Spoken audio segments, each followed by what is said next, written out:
Hey, what's going on, guys? It's your boy, NerdModon, and welcome to episode 9 of Sniper Sundays, a video series where I'll be using anything from DMRs to bolt-action sniper rifles and just kind of going over some information in relation to the item similar to a weapon review. So without further ado, let's jump right into it. So today we're going to be looking at the SRR-61. Now this weapon does have a 40 rounds per minute with a velocity clocking in at 620 meters a second, which is actually very high in comparison to a lot of the other bolt-action sniper rifles in its similar category. Now of course this also makes it a lot easier for you to compensate for the bullet drop as well as down a player on the move. Now of course, taking a look at the damage model, you guys will notice that this weapon does do 100 damage up until 12.5 meters. Of course after 12.5 meters you're going to see a gradual decline of the overall damage being outputted at range. Now of course with that in mind, of course the minimum damage that this weapon occupies is 59 damage, and you'll eventually hit that point at 150 meters, and then of course anything after 150 meters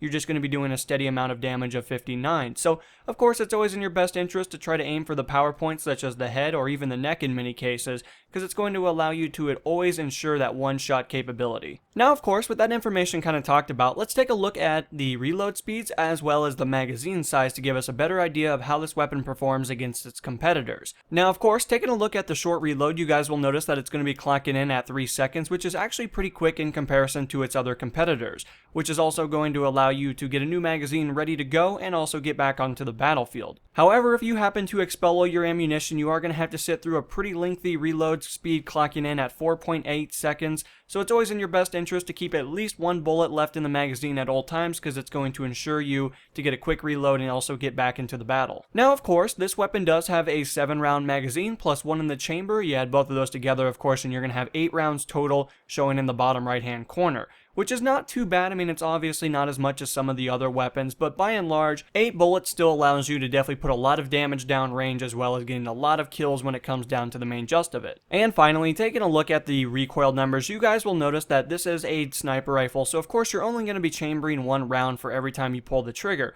So of course on the horizontal numbers you guys will notice that they are zeroed out, considering that there is not going to be any deviation or recoil pattern that is going to be equivalent to the horizontal numbers. Now of course with that in mind, of course every time you guys pull the trigger you are going to notice that you are going to be hitting a 0.25 recoil number on the vertical side of things. Of course you're going to have a first shot multiplier of 2 times, which is also going to significantly increase that.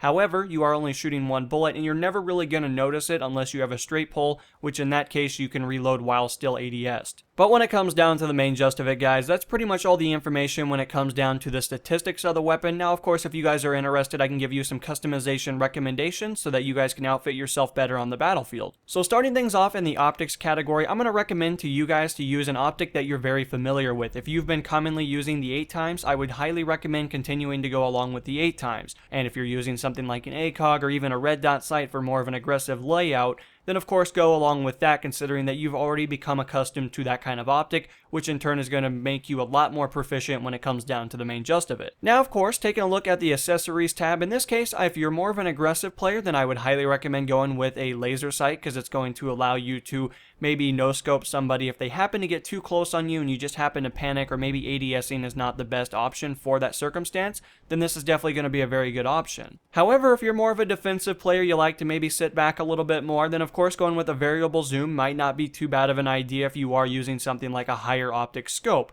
I know a lot of you guys have become very accustomed to maybe an 8 times, which in this case is going to increase your zooming level to 14 times. So that might not be too bad of an idea if you find yourself maybe sitting back a lot more, playing more of the defensive role. This might be a little bit of a better option for you personally. Transitioning into the barrel attachment, I will always recommend going with the flash hider, considering that the other options are not very beneficial for players that want to kill the opposition at least 1 bullet. However, going with the flash hider only has positive effects and it has no negatives, so in this case I'm going to highly recommend going with the flash hider if you have it unlocked. And finally, looking at the auxiliary tab, depending on how you've outfitted your weapon already, it's going to be more dependent on how you wish to align your certain attachment with. If you're more of a defensive player and you find yourself again more in the backgrounds, maybe doing some reconnaissance or looking over an objective, then going with the bipod is going to make you a lot more stable, which in turn can make you a lot more accurate. However, if you're more of an aggressive player and you commonly find yourself right in front of the opposition, then of course going with the straight pull is going to be very beneficial for you personally, considering that